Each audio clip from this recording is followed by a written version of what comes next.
Now that's the lead.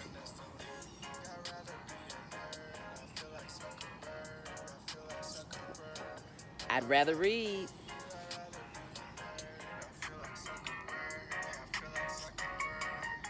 Hey, just love that theme song. Zuckerberg by Pax Osa. Today we will be reading Freddie Forgives by Dr. Thinkenshine. Freddie Forgives. Freddie and Janet were friends, classmates, and church youth choir members. They played together at recess at the Hampton Institute non-graded laboratory school. They played on the monkey bars, they played football, they climbed the hill, they played kickball, they played jacks, they played computer games too. One day, while playing kickball, Janet said to Freddie, "Your daddy is bald-headed and your mama don't go to church." Freddie threw the ball to Gina's, who was already upset because of the rhymes his classmates were making about his name that day. Freddie did not kick the ball in the kickball game. He threw the ball in the kickball game and ran off. Mr. Marcolini ran over to Freddie and questioned him. Freddie held his hands over his face and said, "Janet said that my dad is bald and my mother does not go to church." Mr. Marcolini told Freddie, "Feel what you need to feel, but control what you do. You could have injured Gina's by throwing the ball at him out of anger." Freddie went inside and spoke to Mrs. Williams, the head teacher. His new red shirt was soaked with tears. He calmed down and stayed in the library until time for his father to pick him up. The next day, Freddie did not speak to Janet. He did not even look at Janet. At lunch, he saw her in the fruit line, but looked away immediately. He held his head down. Freddie and Janet had been classmates and church members for years. He missed talking to her and laughing with her.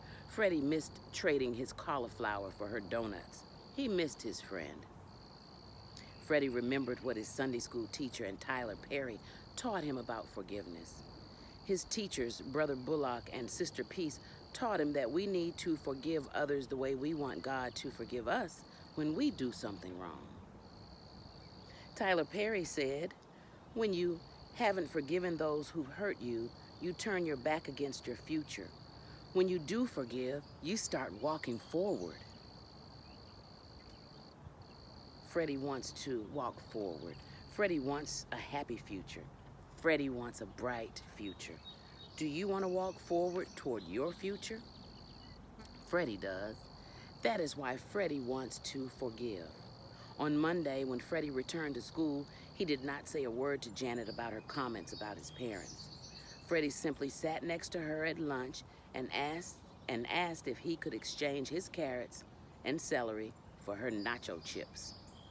The two laughed and talked about the last episode of Blackish and Janet's new braces. They made their friendship work. They stopped looking backwards and started looking forward because Freddie forgave Janet for hurting his feelings. Freddie forgives. Do you? Is there anyone who has let you down, disappointed you, or hurt your feelings? Can you find it in your heart to forgive that person or group? Discuss your feelings with someone you trust. Freddie forgives, and that is a good thing. Forgiveness is a good thing. Sometimes it is hard. Sometimes it takes time and prayer. At the same time, forgiveness is great. Forgiveness is healing. Forgiveness is love. God forgives us when we do or say something wrong. God wants us to forgive others the way we would like Him to forgive us when we are wrong. God looks at our hearts and forgives us. Can you forgive those who have hurt or disappointed you? Even if you forgive someone, it does not mean that what they did or did not do is okay. You can forgive someone without accepting what they did. Freddie forgives. Can you? Will you? Do you? Dr. Thinkenshine hopes you will forgive, look forward, and have a happy, snappy, dappy, snoolappy, super duper, canooper, swadalooper, magnificanoodle,